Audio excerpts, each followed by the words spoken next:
আমি এখন আসছি তন্ময়দের বাড়িতে। তো চলো দেখি তন্ময় কি করছে। চলো।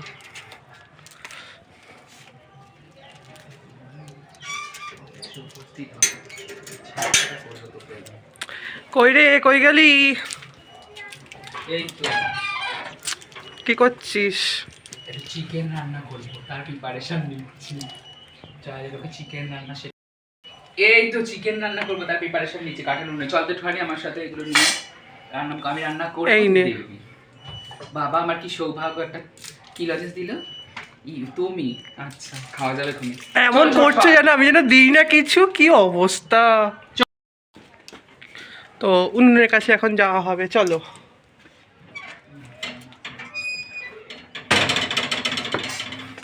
ওর বাবা এখন গরু খেতে দেবে মনে হয়। কিছু আনিনি। তো ভাই কি করছে? ভাই বাজার থেকে এলো সবে,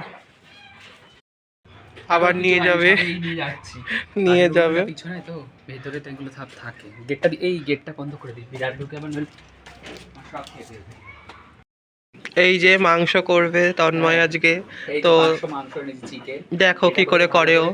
ভালো করে ধুয়ে এটার মধ্যে হলুদ আর সর্ষের তেল মাখিয়ে রেখে দিয়েছিলাম। এবার এর মধ্যে পুরো মশলাটা পেস্ট করে মিক্সিতে আগেই রেখে দিয়েছিলাম। পুরো পেঁয়াজ, আদা, রসুন সমস্ত কিছু মশলাটা এতে মিশিয়ে দিলাম। দিয়ে এখানে কাঁচা পেঁয়াজ কেটে রেখেছিলাম, এই কাঁচা পেঁয়াজটা পুরো এর মধ্যে দেব। আর দেব হচ্ছে টক দই।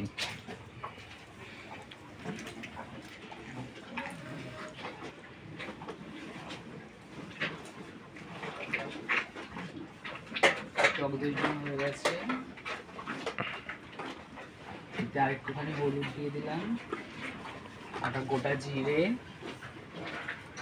এটা ধনে গুঁড়ো,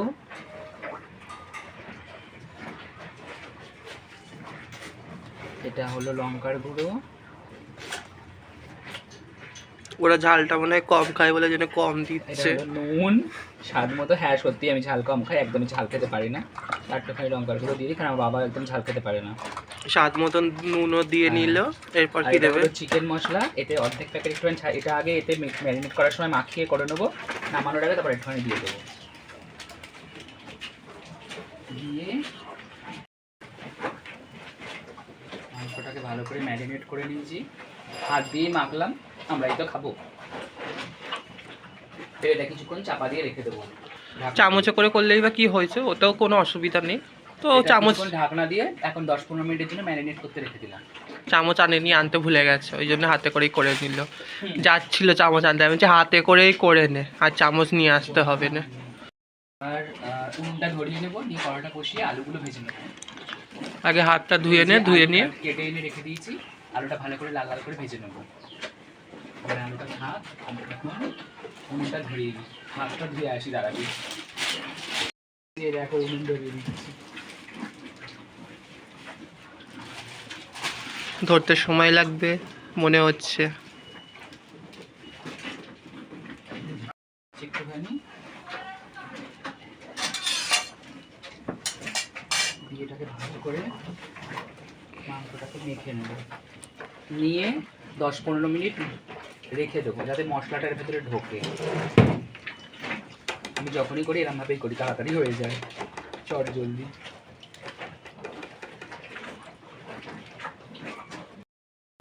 ধোঁয়া হচ্ছে নাকি? বলবো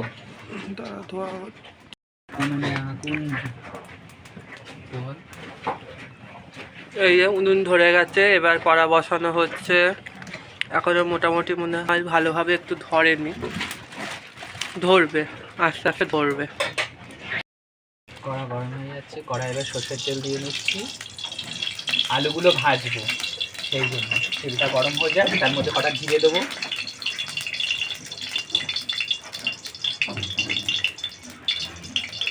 তেল গরম হয়ে গেছে, এতে কটা, তারপর আলুটা ভালো করে লাল লাল করে ভেজে। উনুন ধরতে দেরি হচ্ছে বলে আজ আমার সব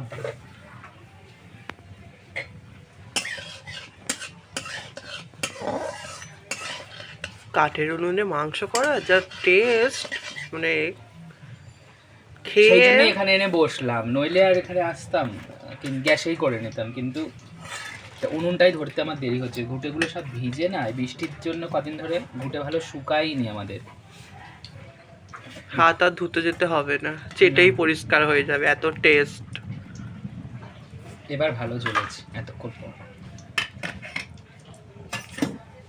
এই জিরেটা হালকা ভাজা ভাজা হয়ে যাক।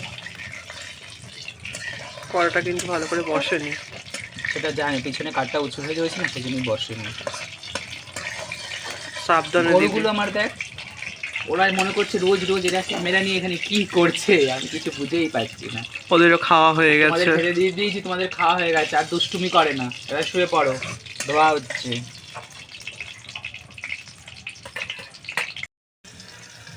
এই ঢাকনাটা খুলে মাঝখানে একবার দিয়ে আলুগুলো মেরে নেবো, নইলে উনুনটা খুব ধরে গেছে, আলুগুলো নিচে আবার দিলে ধরে যাবে, নয় পুড়ে যাবে। আর কাঠের উনুনে মাংস রান্নার টেস্টই আলাদা, এই জন্যই কাঠে করছি। কাঠের উনুনে মাংস রান্না হয় যে কোনো রান্না হেভি লাগে, আর চাপা দিয়ে দিই তাহলে তাড়াতাড়ি হয়ে যাবে। তেল হয়ে গেছে, এবার আলুগুলো একটা একটা করে দিয়ে ভালো করে ভেজে নেবো লাল করে।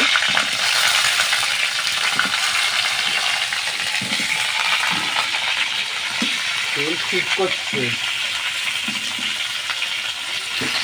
মারাত্মক অবস্থা।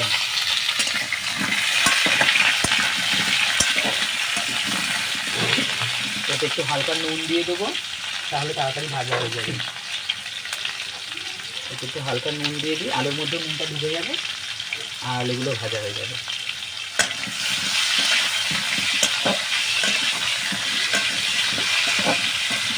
দিয়ে এবার একটু চাপা দিয়ে দেবো, তাহলে তেল ছিটকাবে না, তাড়াতাড়ি হয়ে যাবে। আলুগুলো ভাজা হয়ে গেছে, আলুগুলো এবার তুলে নিচ্ছি এক এক করে।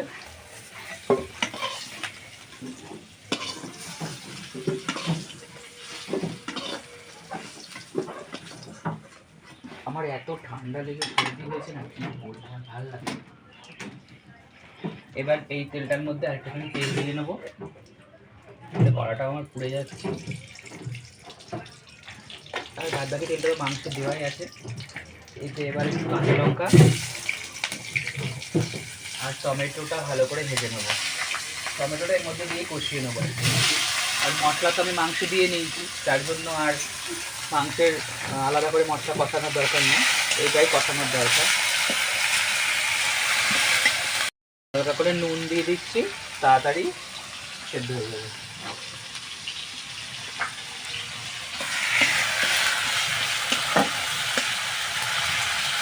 টমেটোগুলো একটু খুন্তি দিয়ে এরকম করে ঘেঁটে দিলাম, মেরে তো মাংসের মধ্যে গোটা গোটাই ভেজে যাবে, মুশকিল না। টমেটোটা ভালো করে ভেজে নিয়েছি বলে পুরো একদম তেলে ভাজাই হয়ে গেছে। এবার এর মধ্যে ম্যারিনেট করা চিকেনটা পুরো দিয়ে দেবো আস্তে আস্তে, ওইটা আবার গায়ে চিপকাবে। একবার এই চিকেন ভাজতে গিয়ে আমার পুরো হাত পুড়ে গেছিল। মশলা টশলা সব চিকেনে দেওয়াই ছিল, আলাদা করে আর কিছু দিতে হবে না। তারপরে ম্যারিনেট করা ছিল, এবার কড়াই দাও আর নাড়ো। দিয়ে দিয়েছি।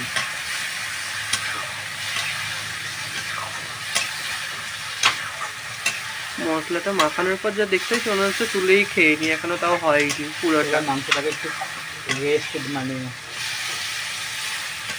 কড়াই দিয়ে দিয়েছে, এবার নেড়ে নিয়ে একটু ঢাকা দিয়ে দেবে, দিয়ে কিছুক্ষণ পর তারপর খুলে বাকি আবার যেটা যেটা লাগবে সেটা দেবো। তো চলো এবার ঢাকা দেবে, খানিকক্ষণ পর আবার দেখা হচ্ছে।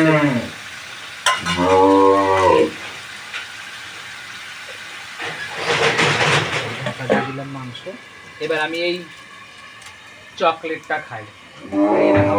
এবার আমি লজেসটা খাবো দিয়েছিল তখন, আসার সাথে সাথে এতক্ষণ খেতে পারি না। এই দেখো আমার গরুগুলো, এটা ঘন্টু, ওটা লক্ষ্মী, ওদিকে দেখো সোনা আরও আছে ওদিকে। এরা এখন আমার এইসব দিকে ডাকাডাকি শুরু করে দিয়েছে যে আমি কি করতে বলেছি।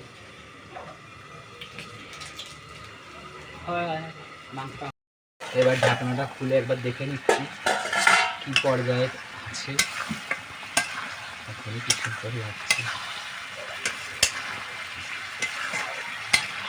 নেড়ে নিলাম। আর এখন চাপা দেবো না, এখন আগুনে বসে বসে হোক, মাঝে মাঝে একটু নেড়ে দেবো। মশলাটা এই পুরোটাই আস্তে আস্তে তেল ছেড়ে দেবে। তারপরে আলু দেবো, দিয়ে স্বাদ মতো নুন, চিনি আর মশলার বাটিটা ধুয়ে সেই জলটা দিয়ে দেবো। তাতে আগেই বলেছিলাম, আমাকে একজন বলেছে মশলার বাটি ধুয়ে জল দিলে টেস্ট নাকি বাড়ে, তাই চাপা দেওয়া অবস্থায় স্টিমটা ভেতরে থাকবে। দেখো 500 মাংস যখন ঢাললাম তখন কতটা মাংস, কষাতে কষাতে মাংস আবার এইটুকু হয়ে গেল। আর আমি পিসগুলো ছোটো ছোটো করে নিয়ে এসেছি, কারণ ওরা কেউ বড়ো মাংস পিস খেতে পছন্দ করে, একটু ছোটো ছোটোই খায়।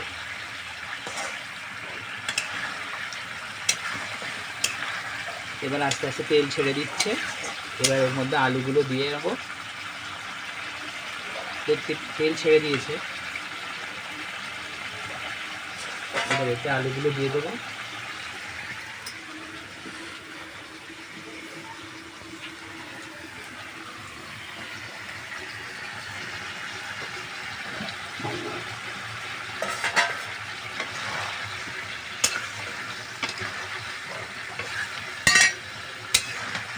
হাতে এত তেল হয়ে গেছে, হাতটা খুন্তিটা স্লিপ কাটলো। রান্না কি আর আমার দ্বারা হয়? যা পারলাম তাই করলাম, কি যে হলো ভগবান জানে। এখন যারা খাবে খেয়ে বলবে কেমন হয়েছে টেস্ট।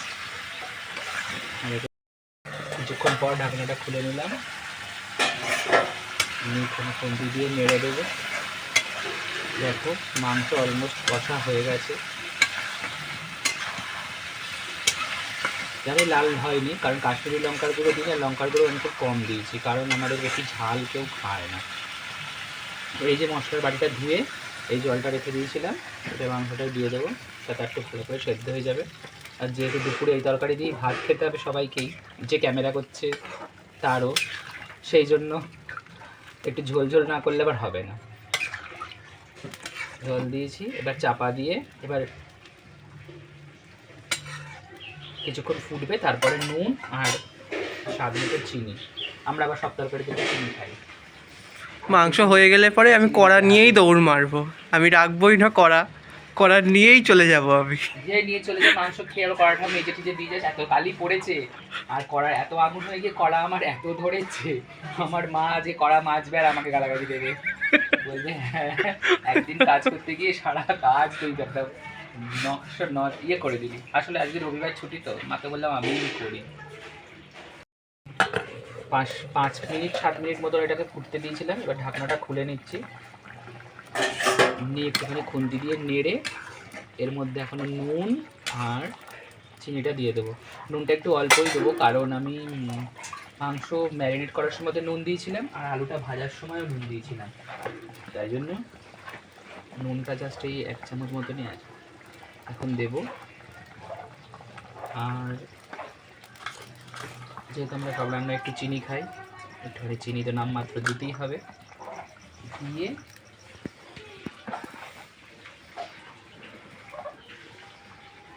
আমার বন্ধুটা বলছে লাল হয়নি, তাই একটু লঙ্কার গুঁড়ো দিতে বাধ্য হলাম। সৃজিত বলছে লাল হয়নি। এটা এখন দিয়ে নেড়ে এখন বসিয়ে দেবো, ফুটুক। নামানোর আগে চিকেন মশলা দিয়ে নামিয়ে নেব। এই চাপা দিয়ে দিলাম, এখন ফুটতে থাক বসে বসে, কতক্ষণ ফুটে গেলে নামিয়ে নেব। এবার ঢাকনাটা খুলছি। মাংসটা কিন্তু আগেই বলছে বেশি রিচ করে দিতে, দেখবি অত লাল কালার হয়নি, কারণ আমার বাবা একদম রিচ খাবার খেতে পারে না, ওনার ঝাল লাগে আর খেতেই চায় না। আগেই বলেছে আনতে বেশি রিচ করে করবি না, তাহলে কিন্তু আমি খেতে পারবো না। এবার এটা একটু চিকেন মশলা দিয়ে দিচ্ছি, দিয়ে আবার একটু চাপা দিয়ে দেবো। এই দিয়ে দিলাম চিকেন মশলা, দিয়ে একটুখানি মিশিয়ে দিয়ে এবার চাপা দিয়ে দেবো। তারপর 5-10 মিনিট রেখে দিয়ে নামিয়ে নেব। জানি মুরগির মাংসটি কষা কষাই ভালো লাগে, কিন্তু ঝোল ভালো লাগে না, তো তাহলে কিছু করার নেই। বাড়িতে খাবার কথা চিন্তা করতে রান্নাবান্না করতে হবে, একজন খাবে আর একজন দেখবে, তা তো হয় না। সেই জন্য এবার হোক বসে বসে কিছুক্ষণ 5-10 মিনিট হয়ে গেলে তারপর নামিয়ে নেবো। মাংস পুরো দিয়ে এসে গেছে এদের দেখতে, এরা একেবারে নাচানাচি শুরু করে দিয়েছে। এটা আমার সন্টু, এটা আমার রূপা, দেখো দেখো, আর এটা পার্বতী, আদরের গরু, আদর আদর, আমার আদরের নিয়েছি। মাংসটা অলমোস্ট হয়ে গেছে, কালার আসেনি, তার জন্য হলাম আমি বেশি রিচ করিনি, কারণ সবাইকে খেতে হবে তো। আর লঙ্কা, শুকনো লঙ্কা দিইনি, যেটুকু গুঁড়ো ইউজ করেছিলাম ওইটুকুই, বাদ বাকিটা ইউজ করেছি কাঁচা লঙ্কা পুরো। আর এবার নামানোর আগে একটু ধনে পাতা দিয়ে দেবো।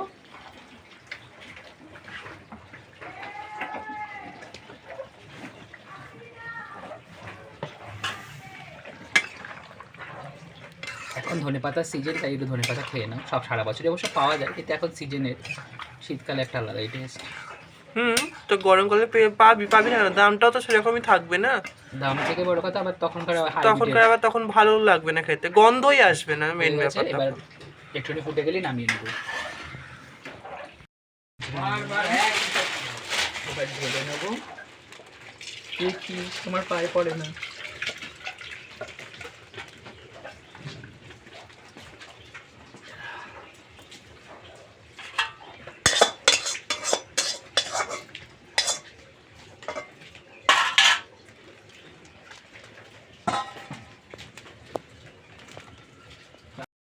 তো আমি এখন এই যে তন্ময়ের মাংস করা খাবো, তো খেয়ে দেখি কেমন হয়েছে। তো ওর হাতের রান্না সত্যিই খুবই ভালো, না খেয়েও বলছি নয় না, এর আগে অনেক যতবার খেয়েছি ততবারই খুবই ভালো করে মাংসটার স্পেশালিটি, খুবই ভালো করে। আর তার থেকেও বড় কথা হচ্ছে ও ফ্রাইড রাইস আর চিলি চিকেন করে হেভি, মানে খেলে মনে থাকবে।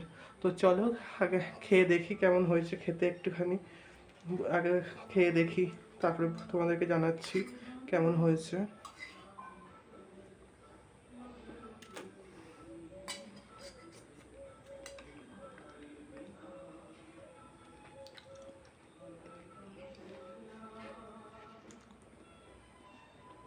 কিছু বলার নেই, এত সুন্দর হয়েছে, না খেলে বুঝতে পারবে না। তো এটা এখানেই শেষ করছি, পরে আবার দেখা হবে অন্য কোনো ভিডিওতে। তো যারা যারা এরমভাবে রান্না করে খেয়ে দেখো, ভালো লাগবে। আর বলবে আমি এখনো ভাত খাইনি, মা চান করতে গেছে, আমি সেই ফাঁকেতে একটু মানে চুরি করে বলে না, সেই অবস্থা, চুরি করে একটু মাংস খেয়ে দেখলাম। মানে মাংস রান্না হলে সত্যিই লোভ সামলাতে পারি না। তো তন্ময় যা রান্না করেছে সেটা বলার মতো না। তো চলো, বাই বাই, টাটা।